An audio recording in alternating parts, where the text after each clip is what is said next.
Well, hello everyone. I'm starting this session. This is the third batch of Go Global World Pitch to Global Investors program, and we have several startups that went through our program, as I already mentioned. And here are a few details about this pitching program that we run. Well, Go Global World, for those who don't know us, we are a digital Silicon Valley ecosystem for global founders and investors. We have 45 people on our team in 30 countries, many large partnerships in most of the continents. We are represented in Australia, Asia, Europe, Africa, United States, and many other countries. Well, in our community, you will find people that are truly working on innovation, and they are trying to take it global. And therefore, we are giving these people opportunity to connect. We're giving the access to network. We are giving access to knowledge how to start an international company. And of course, as part of this program, we are going extra mile, and we are giving the opportunity to raise capital from top-tier investors from our network that we select, that we believe that they are most relevant for these startups. A few words about us. We have over 3,000 members, founders from on our community globally on all continents. As 45 people on the team, as I mentioned, and moreover, we have organic growth since we started, and this is all a mission-based community where one entrepreneur helps the other to go global and enter other markets. Pitch to Global Investors program was specifically designed to go extra mile to help investors to find the best startups from our network and to help entrepreneurs to be in front of top-tier investors from around the world. So everyone can apply from our network, but we have specific team in place that does screening and scoring. So you investors could ensure that you get the best startups from our network. And so not everyone will get to the pitch in front of investors. We are looking those who has potential to scale and get funded. And once they are accepted, they get to the second step, pitch to global experts and angels, where they are not expecting to get funding. However, they are getting a lot of feedback in order to challenge their solution from all angles, and they have about 3 to 4 weeks to prepare and address all questions before they meet top-tier investors from our network.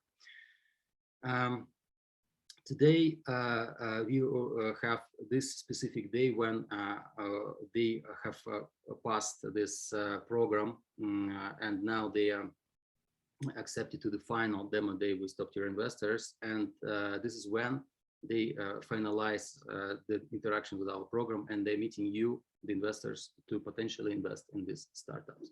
So the idea is very simple. As I mentioned in the beginning, we are increasing the chances on startup side to meet top-tier investors and be funded, and we're increasing the chances for the investors to find the best startups from around the world. This is our team of internal experts who are working on selecting, screening, scoring startups, the very experienced team from different countries, and they have experience in fundraising and consulting and core expertise in different fields. So, for example, we have not only experts on fundraising, but we also, like Kirill, Eugene, and myself, but we also have people who fundraise for their own companies, like Yaroslav raised for his startup for $4.2 million. We have Andrew that has a company works with Fortune 100 companies, having lots of expertise with complex B2B sales. And we have also expertise on trade compliance and certification from Roth to ensure that companies are compliant with local laws and regulations. And of course, in this challenging time that are compliant with any sanctions possible. Well, meet our startups that will be pitching today. This is a NexPage from Singapore, HyperC from Menlo Park, California, and VPD technology from Nigeria, UpLyft from San Diego, California. We believe these startups have a lot of potential to scale and grow, and we look forward to know your opinion about that, and hopefully we will get deals soon. On this note, I would like to invite our investors who are willing to present themselves to give a few words about who you are, where you are, and of course your funding criteria, and a little bit words about your fund. Is there anyone who wants to start first? Feel free to raise your hand. There are some reactions, emotions that you can raise a hand, and so I'll give you the words first. Ali, Jamal, would you like to go first?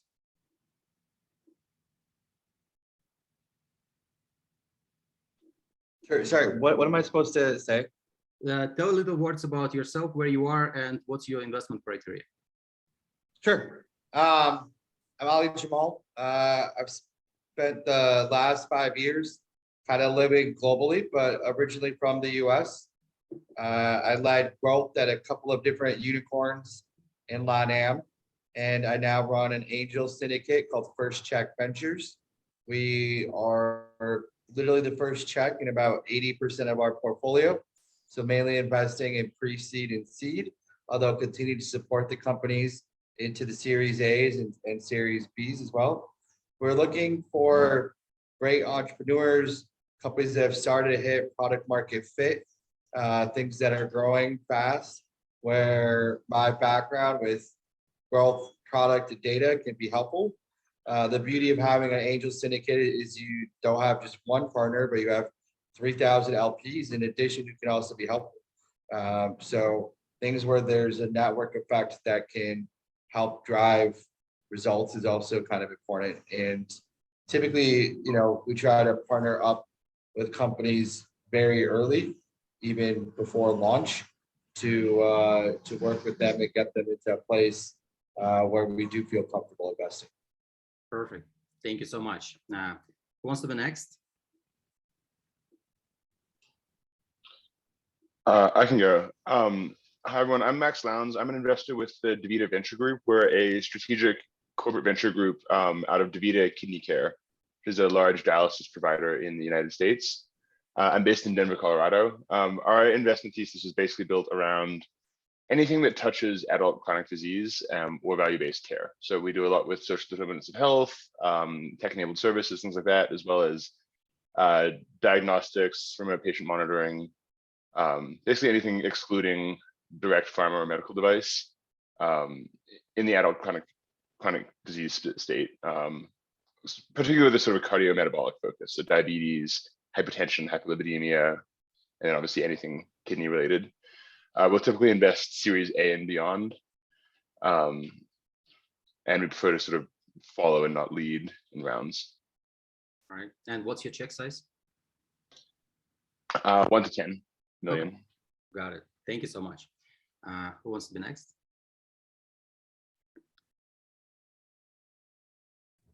All right. I'm happy. Okay. Jim, yeah. Next, Miguel. Thank you. Sure. Jim Thomas here from Kirenaga Partners. Good morning from Florida. We call it a seed to success. We invest usually around $500,000 to 2, 3, 4 million. We usually lead rounds, and we invest in technologies that are having a positive impact on the planet. As we look towards space, we're the closest venture capital firm to the Space Coast here in Florida. We know that space is going to be a multi-trillion-dollar industry. So, but then you think of all the technologies that surround space, clean water, sanitation, clean air, all kinds of things. So if you see our portfolio, we usually bend towards hard tech as opposed to software, which is usually a lot of people go the other direction. And we're one of the few that will happily invest pre-revenue. So great to be with you guys. Great to have you here. Thank you. Miguel, please, your turn. Hi, nice to meet you all. And I'm Miguel Martin from Spain. I've been representing World Business Angel Investment Forum for 7 years here in Spain. We are right now active in 127 countries, and we are affiliate partner of a G20 Global Program for Financial Inclusion, in addition to World Bank and the London Stock Market, among other international entities. And we are basically investing individually, also in a syndicate, and also we have a fund of 10 million. Personally, I have invested in around 12 startups, 3 of them in Spain and the other in other countries. And so normally pre-seed and seed and up to $500,000. Thank you so much. Next, please. Matt, your turn. Yeah, thanks. Hey guys, so Matt Gantar from Lotux, based in Mexico City. So we focus predominantly on pre-seed companies in Latin America. So working with founders that are building software companies that will improve the lives of, let's say, the 99% in Latin America. Very agnostic in terms of the industry, but we're seeing good opportunities in fintech, insurtech, education, and health. And our check sizes are between 50 and 100K. All right. Thank you. Thank you, Matt. Appreciate that. Who wants to be next? Terkel, probably. Yeah, sure, I can go. So yeah, I'm from Scale Capital, based in Copenhagen, Denmark. We are an exclusively B2B investor here in Scandinavia and the wider region, investing in tech companies that can also have the possibility of scaling to the US market. That's our little niche. Here in Scandinavia, I think our typical check size range from 1 to 4 million USD. Thank you. And I think we have Jim Thomas left, and maybe somebody else. I guess Jim. Jim, would you? No, I went. All right. I'm happy to go again, though. Sure. Anyone else I missed? Okay. If not, let's move on. Let's now jump into timing. So we are running very efficient, in my opinion, pitch events. And so here we will have a hard stop after 5 minutes for startups. So I would like to make sure that startups remember that you guys have only 5 minutes. Just please make sure to comply with that. And after this, we will have 10 minutes for investor questions and investors feedback if needed. And also all the judges, investors will be able to fill in the questionnaire form, evaluation form, which I'll show you in a moment how to use it. And I will share the link in the chat in here. Please don't go after you pitch. Please, everyone, stay till the end, because after the pitches are over, we will open breakout rooms where you will be able to ask questions to startups individually, those you want to interact directly and ask more detailed questions. Right now, I'm going to share with you the screen and show you the evaluation form. Just a second. So this is in the chat. This is evaluation form. Let me know if it works for you, but I'm going to share the screen and show how it works. Okay, so this is the evaluation form, pitch to global investors, our third batch. And these are the selected startups for this pitch. In here, you just put your quick information about yourself so we can distinguish who filled in the form. And then the evaluation form is very simple. The first startup will be NexPage, and we'll relay them on product. So where 1 is like product doesn't have any potential, and 5 it's like excellent product to invest in. Same for market. You evaluate from 1 to 5. Same for team.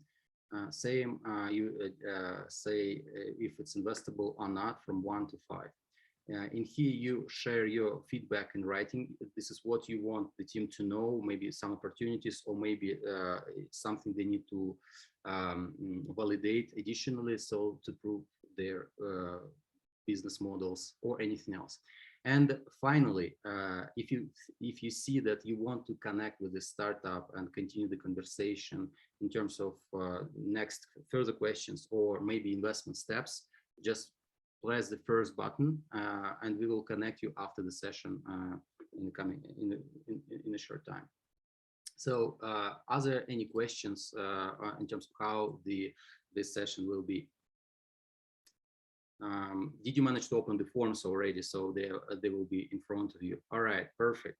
All right, so then I think that's it. You have the form, we have the startups. I don't see any other questions we have. Let's begin. Well, the first startup is from Singapore, NexPage. Guys, are you ready to present? If you are, you have 5 minutes, and please start your presentation. Hi everyone, can you guys hear me? Great. Yeah. Right. Hi. So I'm Rong. I am the CEO and co-founder of NexPage. We are based in Singapore, and we allow people to learn more books with less time in the language they want. So the problem today in Asia, people in Asia prefer to read and to listen in their native language. Japanese prefer to listen in Japanese. Chinese prefer to have it in Chinese, and survey shows that the average working adult really only has 90 minutes to read daily. And right now in Asia, there's really no book summary services, book summary apps catering to this market. And the alternatives today in learning a book that is non-English, for example, it takes a lot of time because you have to use a dictionary. So the solution is to do a translated book summary app for Asia. The content will be available in the major languages in Asia, for example, in Bahasa Melayu, Bahasa Indonesia, Thai, Vietnamese, Chinese, Hindi, English, and so forth. And users are able to read and listen on the go and consume this content within 15 minutes. The product. So users are able to access translated book summaries through subscription model. We are fundamentally a B2C content subscription platform. The language selection caters to the major languages in Asia. And the library content will come from books from Asia based on readers' interests. We will also include some titles as well from the Western world for other languages. And we will allow readers to suggest titles and invite friends to the app. The business model. So as mentioned, we are a B2C subscription model.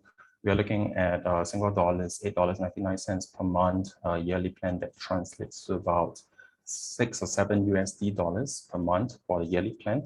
And if you're looking at the monthly plan subscription, it's about $13.99 SGD per month. And currently, right now, we are at the pre-revenue stage or the pre-seed startup. We estimate our cost of acquisition to be between Singapore dollar $18 to $26, and our lifetime value to be SGD $107 for a 12-month plan. So the conversion, the ratio between CAC and LTV is about 1:5, 1:6 ratio. Right now, we are at the stage where we are gathering early access subscribers. So we started on the 25th of August. That is an ideation phase, and we have our website. And early access subscribers are able to get some free content from week to week. And we have 878 subscribers till now. They are all organic subscribers. So far received positive feedback, 60%. They left a positive feedback on our app launch. And 97% actually recommended friends that drove this growth. We have received feedback from Indonesia, from Singapore, and from India, saying how our app has been extremely helpful for people wanting to know about the authors from North Asia countries, for example, but they are facing problems of not being able to understand the language. Our go-to-market strategy for a start, we're looking at Singapore market, which is actually a very small country. It's the initial market. Will be closely followed by Malaysia and Indonesian market. We are targeting 25-year-old to 45-year-old working professionals, fresh graduates. And right now we are already in collaboration with several local universities. We are also using SEO, SEM, social media, and as well as selected influencers as advocates. So the market size. Our total available market or addressable market, we are looking at the e-reading population in China, India, and Southeast Asia. And that is estimated to be 146 million. And we also have English content. For a start, we are having Chinese, Japanese, and Korean non-fiction titles in English. And that is able to reach, we estimate, 38.8 million subscribers in these areas. So this brings it to about 14.76 billion in terms of the TAM. For the SAM, we narrowed the demographics looking at 25 to 45-year-olds, and that brings us to USD 3 billion. And for the SOM, looking just purely at the start at Singapore, Malaysia, Indonesia, expected e-reading market, we're looking at USD 120 million. 20 seconds. So our competitive advantage, we are able to source translators at a fraction of the cost within Asia. We have social features, and more importantly, we are able to go hyperlocal by allowing users in Asia to read and to listen in their native language, not just in English. The team, we have people in C-suite in cycle and carriage. We have a developer, which is our CTO, coding and Flutter and building mobile apps as a business. We have a CMO previously in a startup before. So everybody here has experience either through network or through expertise bringing to the table. And we are looking at 500K in financing for 10% equity. Majority of it will be paying the salaries of staff and expanding into Malaysia and Indonesia markets. And part of it will go to social media marketing as well as content production for this. So the financials, we will be putting USD 100K to scale the audio feature. We believe that is able to open up to 2 times more customers rather than just written text summaries as a product alone. And 50K for content expansion that is able to handle the multiple languages, as well as 100K in terms of go-to-market expansion in Malaysia and Indonesia within the 4th quarter of this year. We are also looking at additional features in terms of social and referral features within it, which will help lower the cost of acquisition, and 50K to source and develop the content portion for Thai and Vietnamese markets. Right. With this, thank you. Thank you. And I'm happy to take any questions. All right, so you a little bit of past time. So everyone, next startups, please try to be in 5-minute time frame, so you will be able to show all the slides. Now we have 10 minutes for investors to ask questions, and the first will be Jim Thomas, who raised his hand. Jim, go, please. Nice presentation. Can you, I'm very familiar with Blinkist and a fan of it. Can you talk a little bit about how you differentiate from it?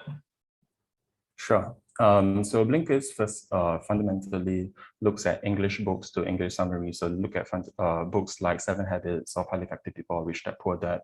The books that are on our platform are actually non-English. We deliberately, our mission is to allow for cross-borders learning and reading to be accessible for everyone. So the kind of questions we'll ask is, what is the top nonfiction that is in India? What is the top nonfiction that is in China? And we find it very, very relevant in today's world because Asia is getting more and more popular. And what is China's stance on cryptocurrency to how is it like working under Musa Yoshi-san from SoftBank? These are the kind of book titles that are not available in Google, Wikipedia, and Amazon today. So for people who are interested in understanding this other side of the world, this is in very, very short supply. And this is something that we're trying to cater. And we understand that even in US and in Canada and in Europe, the Asians, particularly living in these countries, they are very, very interested in our product because this allows them to connect back to their roots for one. And secondly, they are able to have a pulse check in these Asian markets. And you don't think Blinkist would be able to expand to the Asian markets? Asia has 2,200 languages and they are very, very diverse. Chinese is the 2nd hardest language in the world and we're tackling that from the onset. Japanese is the 4th hardest language in the world. And the difficulty comes even in AI translations where Google Translate is just 60 to 70% accurate. So it's not something that can be solved by machine learning alone. And translation costs are insanely expensive. On Fiverr, it is 15 cents per word. So if you have a summary that is just even 4,000 words alone, you're usually going to burn a hole in the pocket. And for us, we're able to do this very, very efficiently because Singapore is a very nice country that has Chinese, Malay, Indian, and of course Westerners being able to live in the same country on a very, very highly dense population. So we find that this is our unique selling point in terms of translation. All right. Appreciate it. Thank you. Please raise your hands who wants to ask questions. Who would like to ask NexPage a question for further clarifications? And those who don't ask questions, you may fill in the forms already now. Thank you. Is there anyone who has any more questions for NexPage?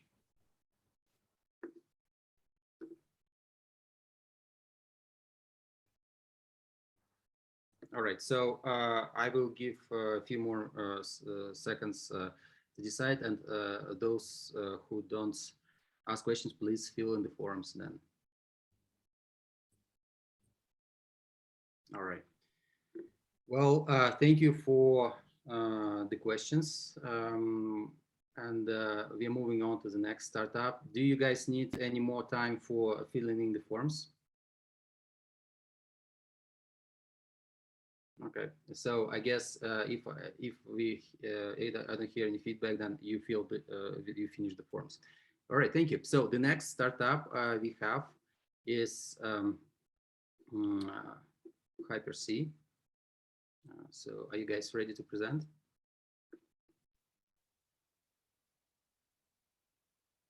Andrew? Yes, I'm ready. All right, so please turn on your presentation. You have 5 minutes. Please be on time, and you are okay. Open your presentation first. All right. Yes, let me put on a screen. It's not centered. Okay. 5 minutes. Okay. So hi everyone. My name is Andrew. We are the e-commerce logistics automation platform. We are the most advanced logistics engine on earth.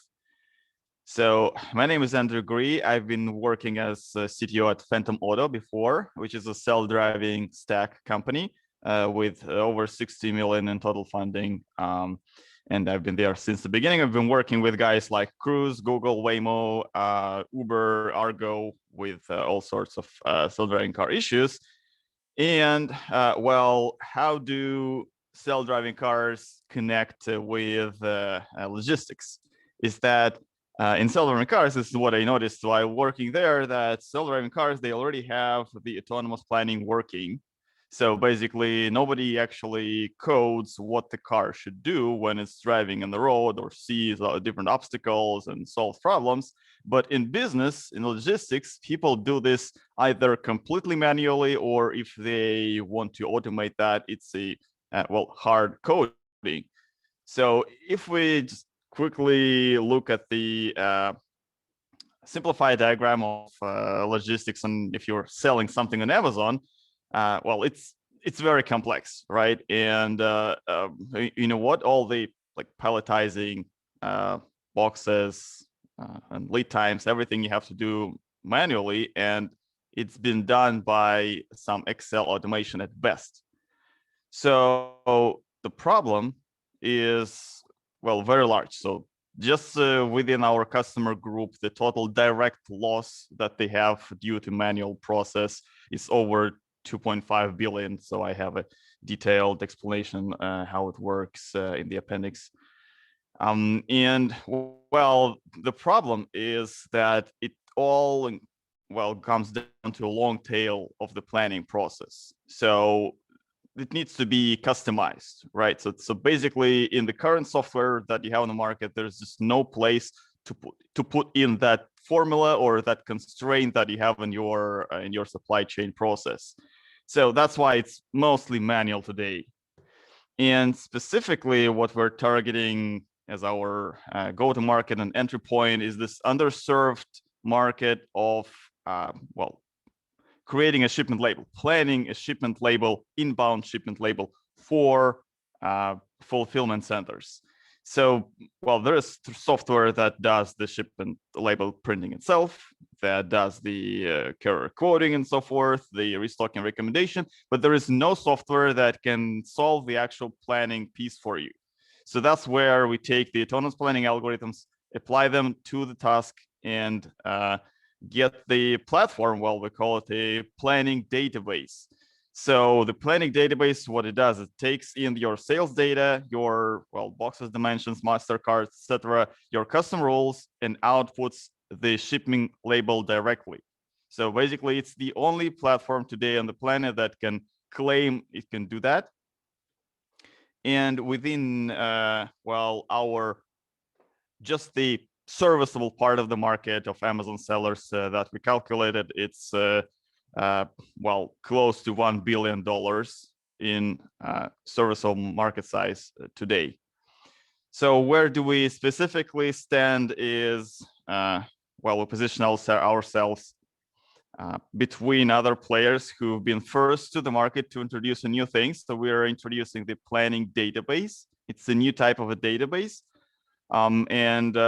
Well, that's why I believe we are a very interesting piece for the funding. And well, our sales pipeline currently we just have more customers that we can handle today.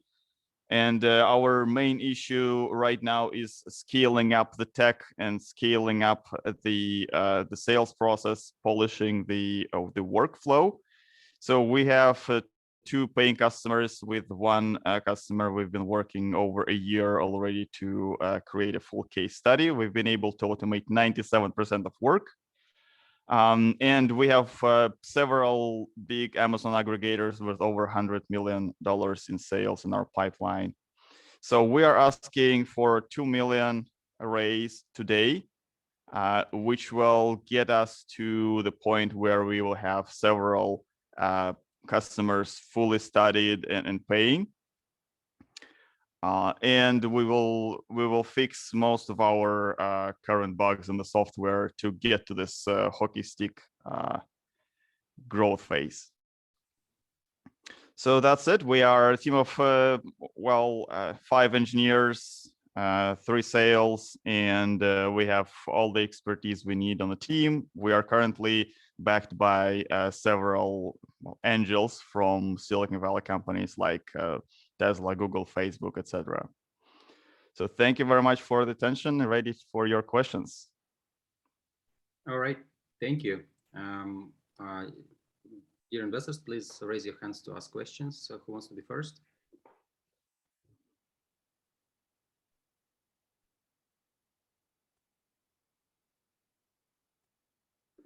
Is there any interest in logistics space? Jim, okay, go ahead. Yeah, could you talk a little bit more about your competitors in the space? Could you say it again? Can you talk a little bit more about your competitors that are in this space? Yeah, sure. Well, the most kind of direct competition comes from those guys like Oracle and SAP, because they've been there for, well, ages, right? And that's kind of both the competition and our opportunity, right? So nothing has changed for the last like 50 years since they began writing the software. So we're applying modern machine learning algorithms, modern autonomous planning algorithms to address the same problem, which is over like 100 times more efficient to in support and development. So on the other hand, we have, well, more of a software, that classical software that does, let's say, recommendations. So Amazon has its own recommendation engine, when to restock and how much to restock. The problem again with all the software is that it's very generic. It doesn't do your custom process. That's why, well, and we have customers in our pipeline who are switching away from those kind of generalized pieces of software. And obviously SAP can do this for you, but it's very, very expensive. And a couple of your ideal, what I guess a couple of aspirational clients for you? Well, we have, well, as I said, several like brand aggregators who already sell on Amazon with like over 100 million sales. For example, Monolith is one of the aggregators, right? Thrasio, we all know them, so we want to get there, right? We want to sell this to Thrasio. Yeah, that's our kind of high target, and obviously all of the Fortune 500 in the future, right? Once we are scaling up to that piece. But today our sweet spot is the smaller player because, well, we obviously need to scale attack, fix the bugs, and so forth. So right now we are targeting around 10 million in sales if we have an e-commerce offer on Amazon. Great, thanks. All right, thank you. Max, your turn. Thank you. Thanks, Daniel. Who would you see as potential acquirers in this space? You know, in 10 years' time, who do you think would be interested in acquiring your business? Yeah, well, to be honest, we already had some talks with SAP. They are obviously monitoring and looking into this area very hard.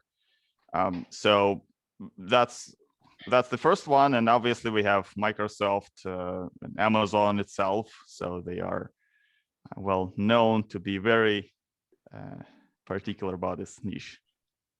Sure, and I ask this as someone who knows a lot about healthcare and very little about anything else.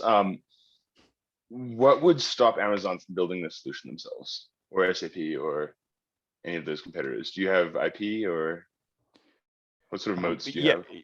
Yeah, so we filed a provisional patent last year, so we will be filing more stuff. But the main issue here is that this is in UTech, so we stand with all the guys who were first on the market, like let's say Neo4j, right? They introduced the first graph database to the market. And to be honest, I am a big proponent of open source. So our main target here is to become the standard of how you solve logistics problems on the market. And that's how we will, well, stay there for the years to come. Gotcha. Thank you, Andrew. Thank you. Miguel, you were raising hand. Do you still have a question? Yes, only a brief comment. This is out of my investment reach, but I was the former logistic manager for Carrefour in Spain, and if in case then in the future you develop the solution and you want to meet with somebody from Carrefour here in Spain or in Paris, you can contact me. And second thing is this morning I get the mandate from the Andalusian regional government to organize a smart mobility international forum here in Andalusia. So in case then you think that your startup could be interesting to showcase the solution in a few months, let me know. Absolutely, thank you. Thank you so much for that. It's already sales opportunity in here. We will connect you guys after this session. Thank you. Well, are there any more questions? Do you guys need more time to fill in the forms, evaluation forms, and share your feedback with Andrew? All right, so if no more time needed, I appreciate everyone for your questions. Andrew, thank you for presenting. And we are moving on to the next startup. That is VPD Technology from Nigeria. Guys, are you ready to present? Yeah, yes, indeed. Can you hear me? Yeah, we can hear you. Yeah. Okay. All right. Good afternoon, everyone. It's good to be here. Thank you very much, Danny, for organizing this. My name is Michael Femi Simeon. I'm the co-founder and the CEO of VPD Money. VPD Money, we're providing a financial technology solution to the unbanked. The issue of unbanked is very personal to me.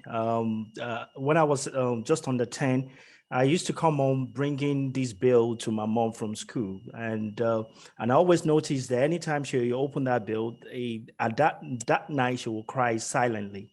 Now, I was very troubled by that. So one day I opened this letter, and it was a demand for school fees. So I was very little bit puzzled because my mom worked very hard, but the problem is it was a demand for my school fees, and the amount she was making doesn't allow us to be on a banking rail that could have helped her.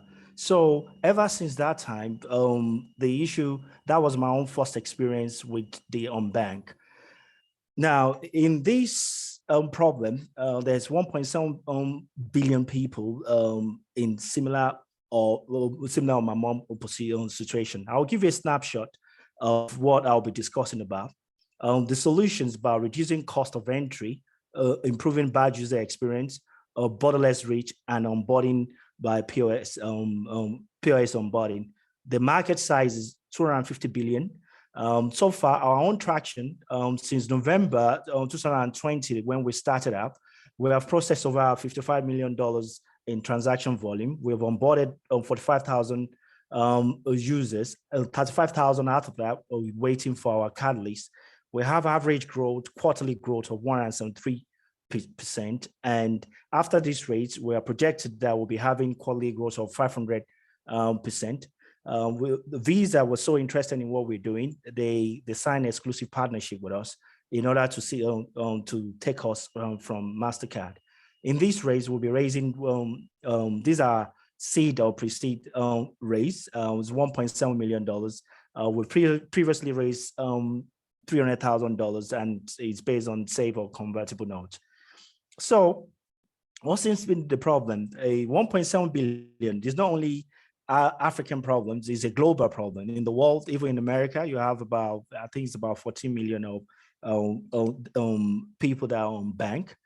Out of these 1.7 billion, 350 million out of that are in Africa, 75 million in Nigeria. So what we've done is, even though we are tackling a global problem, we're a Delaware registered company, but we chose Africa to start as a starting post in order to address what is a major issue for most people. Now, take Sarah as an example. Sarah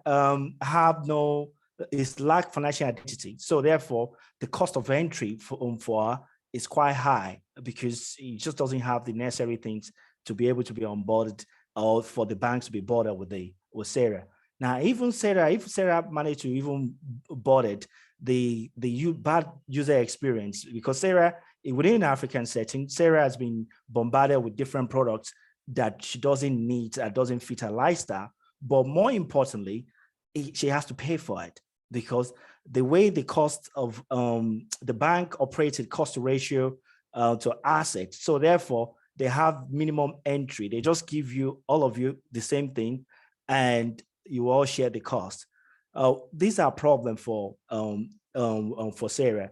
Now, also in terms of cost of banking, in terms of money and time, the nearest branches to say Sarah, she has to take transportation to go there. Then when she get there, she has to spend a lot of time queuing.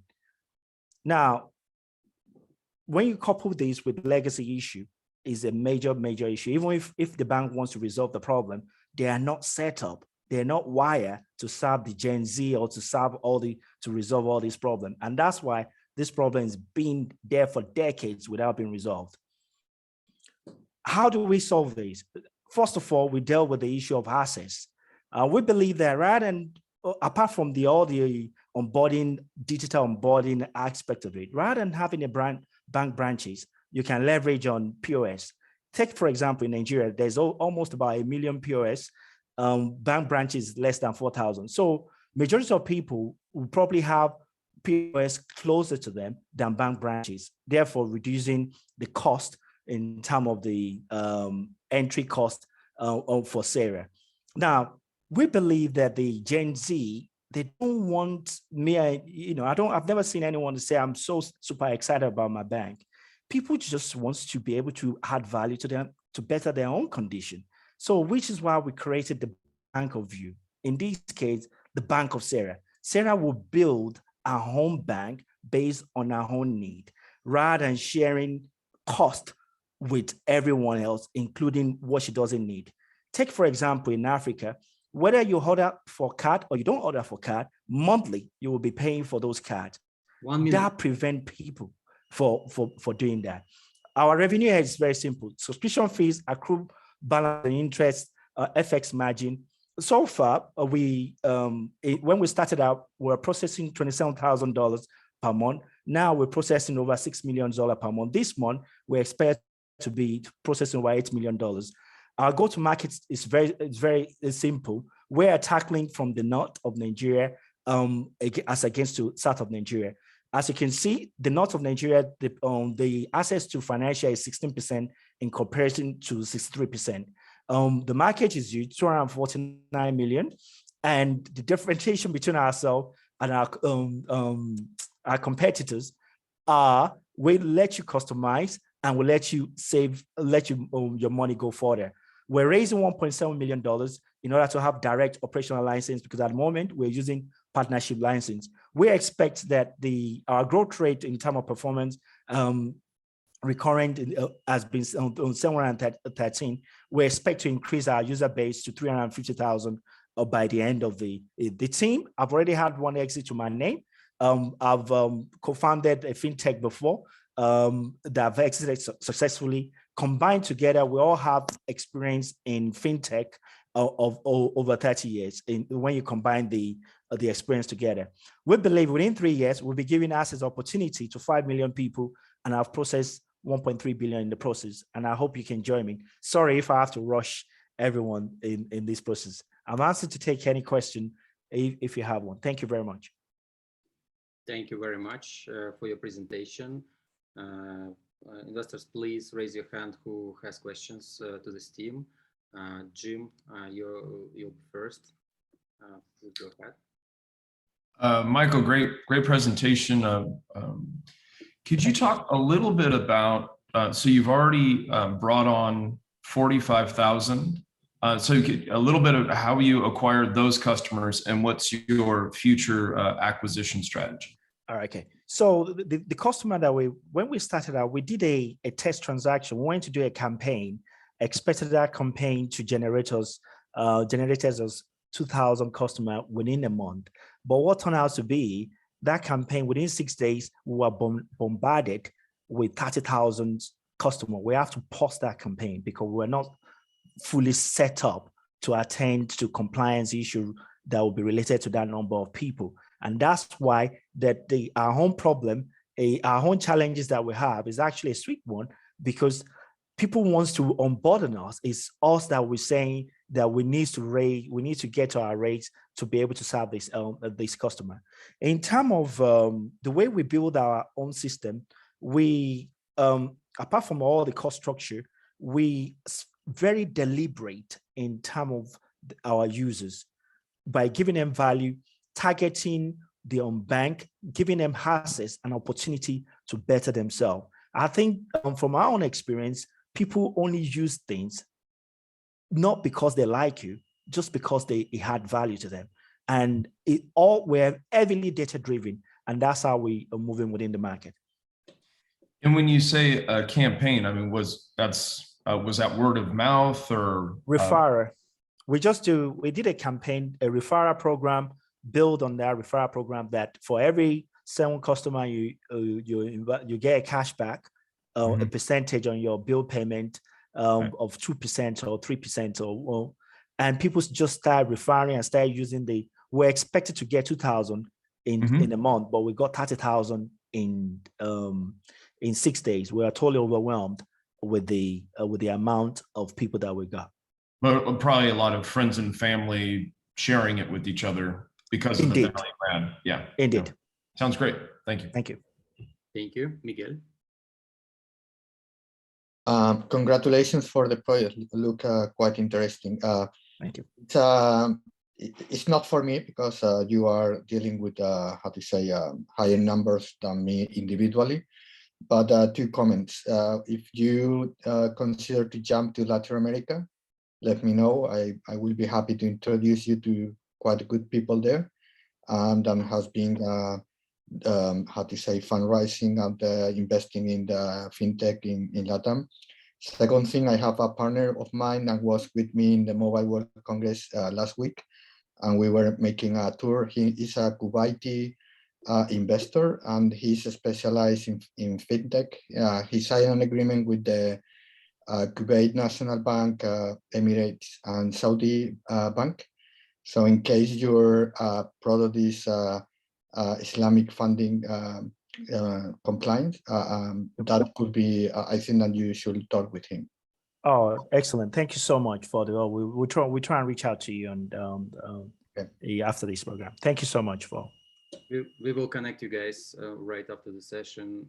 So yeah, so you can continue. All right, any other questions? I know there are some guys in FinTech in here. Matt, Ali, do you guys have any questions? Anyone else?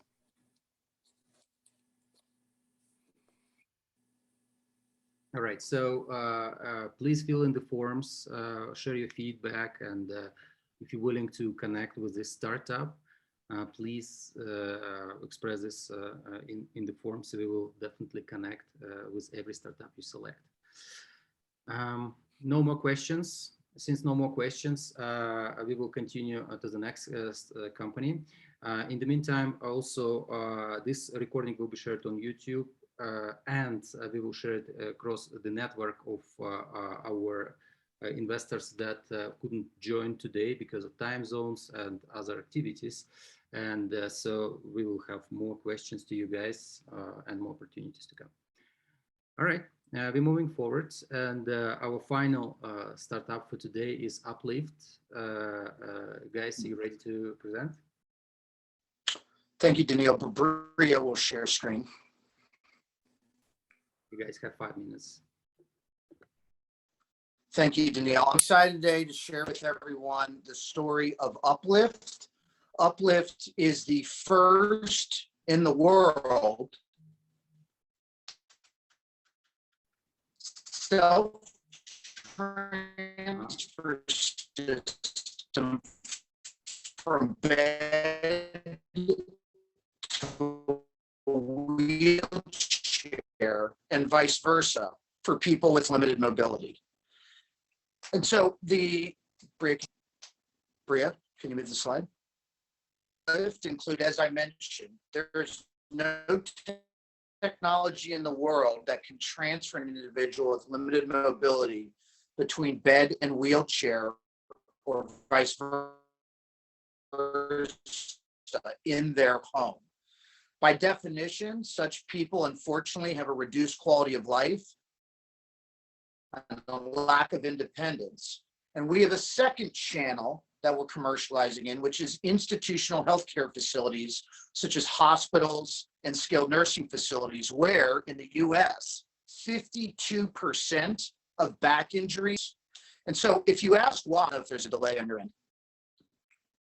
if you look at the current transfer systems, the reason for this, that we have these injury problems and these inadequacies in technology to transfer patients, is because a caregiver is required. There's a high risk of injury. There's immense physical labor.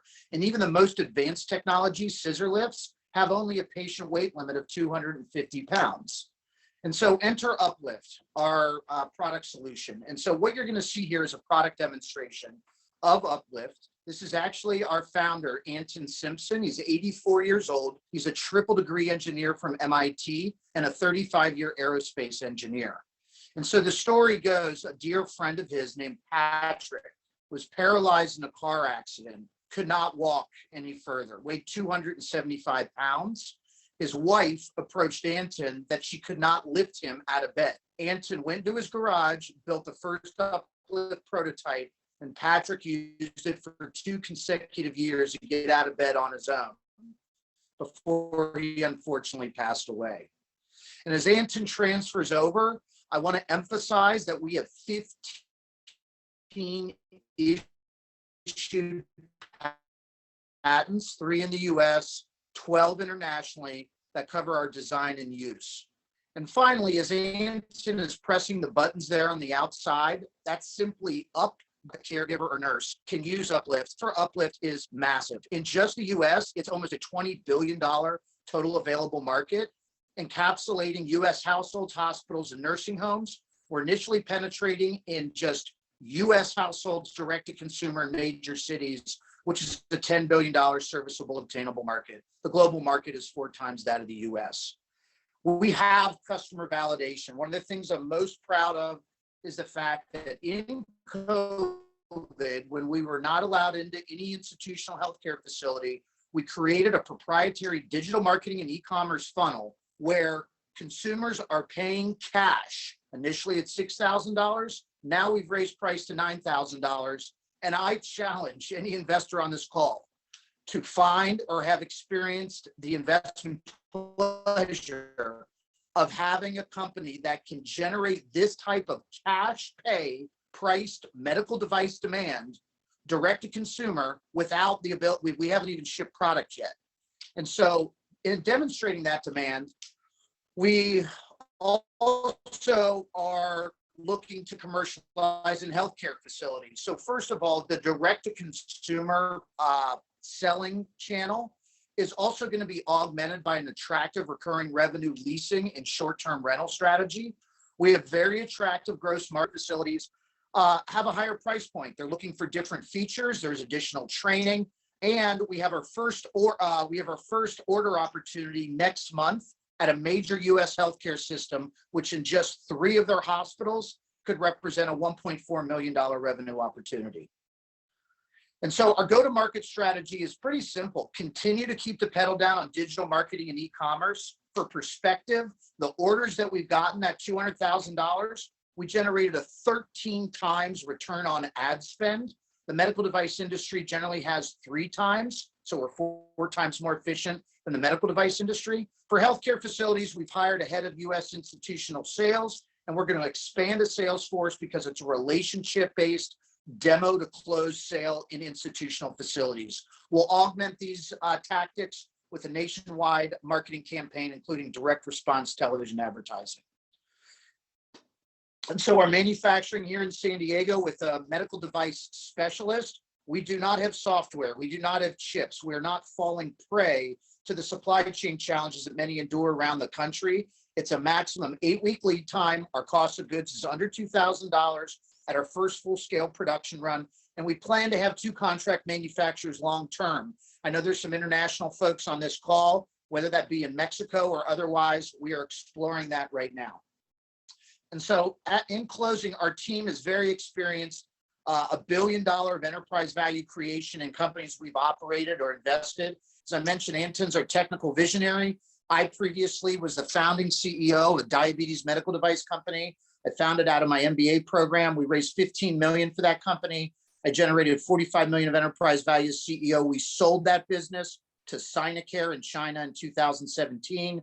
Rajit Malhotra invested $250,000 in us in August. He's a 20-year McKinsey partner, and he is now leading a $250,000 follow-on investment over the next 30 days. Brena, who many of you have met, is the brainchild behind our name, our branding, our colors, everything that we've been able to succeed with digital marketing and e-commerce wise. And so we're raising capital. Look, I'd be surprised on this call if we don't have subscription to the $500,000 that we want to make available for new investors. You have the assurance of knowing this is coming in alongside $500,000 of existing investor money. There's some folks in Europe on this call. We do have a European angel group that is has committed and is working to participate over the next 30 days in that $500,000 available. We also have, which is new, a $10 million debt term sheet, which is huge because it can finance our manufacturing and cost of goods so that equity investors know that their money is truly going to scale our business from a sales, marketing, and customer service perspective. And so finally, look, we do have grand ambitions, but this is achievable. Selling 1,000 units in 12 months from financing, we can be an $8 million revenue generating company. And we do believe the year following that, with insurance reimbursement, which there's an existing code for us to pursue, we can become over a $45 million revenue generating and highly profitable $8 million EBITDA venture in year 3. With that, thank you very much for your time, and we welcome you in helping us achieve our mission to restore independence for those who suffer from mobility challenges and protect caregivers and healthcare workers from encountering patient lifting injuries. Thank you so much. Thank you, Craig. Appreciate that. Guys, do you have any questions? Okay, Miguel, please go first. Congratulations for the project. I think it's the second time that I listened you pitch, and it's continue to be quite exciting as the first time. Two things. I have a friend of mine, and he's a quite big investor from Mexico, living in San Diego. He has activity in he has a collateral fund for investing 25 million in the startups. That his main activity is real estate, but I think that he's right now in San Diego because he spent most of the time right there. So as you are, I don't know if you are in San Diego or in any other part, but the company is located there.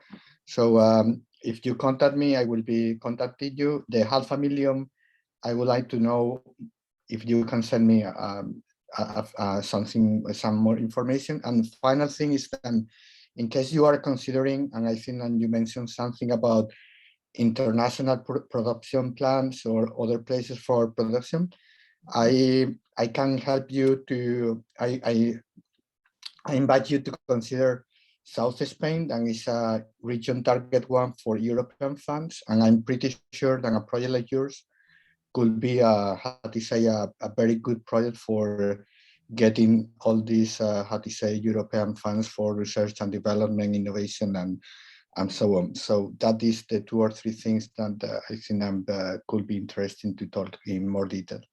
I'll follow up with you later today. Thank you, Miguel. Okay, take care. Thank you, Miguel. We'll connect you. All right. Max, your turn. Sure. Hey, Craig, this is a super interesting idea. It's I think it's out of scope for my fund, but it's definitely solving a very acute need. So kudos for that. Do you see a pathway to any sort of reimbursement, at least through the US healthcare system? Yeah, there's a HCPCS code, $10,400 reimbursement. We just are waiting to file our dossier with Palmetto on that because we want to have capital in hand. We want to have inventory to fulfill the demand when people are calling and we say that. And we want to build out our customer service function. It's not trivial to be able to administratively handle that. And so, yes, that's right there. We have that. And look, there's a strategy as well. Put the pedal down on cash pay, see how far that gets us, continue to monitor the data of those who maybe are pausing at buying if it's not insurance reimbursed, because we do have consumer financing options available through Synchrony Financial and Care Credit. And so maybe because it's an existing code that's based off of competing technology that quite frankly is does not solve the problem we do completely. We could argue that we could develop a data set that showing reduction of costs in the healthcare system. We may desire to wait and do the 2 years of filing our own code that could be at $25,000 or $30,000. And so we have some options, but there is a code there for us to file under. Yeah, that's huge. Shelling out 9 to 11 grand for a home system, especially for patients who we typically have a lot of other social determinants barriers. Having someone else pay for that would be pretty big. Yeah, and we are having, to that point, we always have this strategy called UpLyft Your Life, or the gift of UpLyft. We're having institutions. I got an email last night that the University of California, San Diego is interested in buying a unit for a patient. We've had a unit, Piedmont Health System in North Carolina. They have bought a unit for a patient that they've discharged.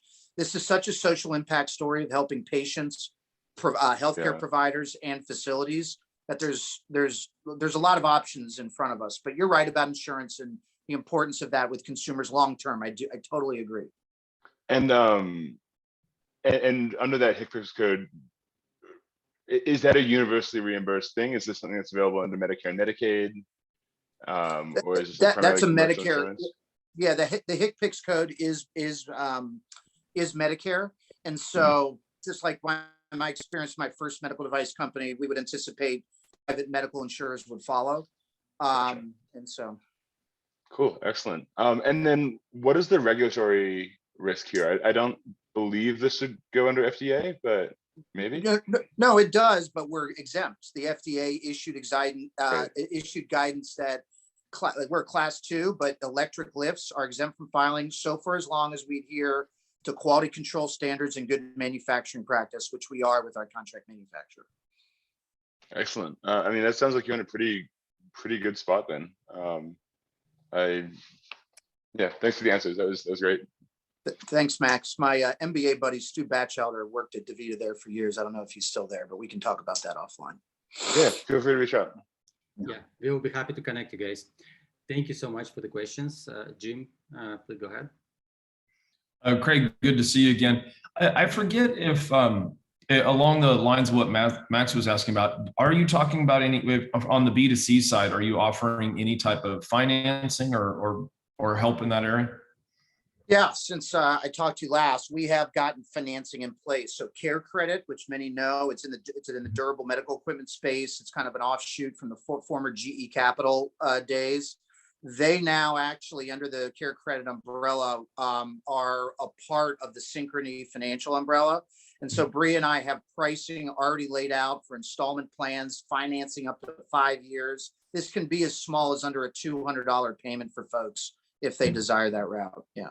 Yeah, great to hear. I forgot if that was in place before or if you've added that on. So yeah, good to hear. Yeah, thank you, Jim.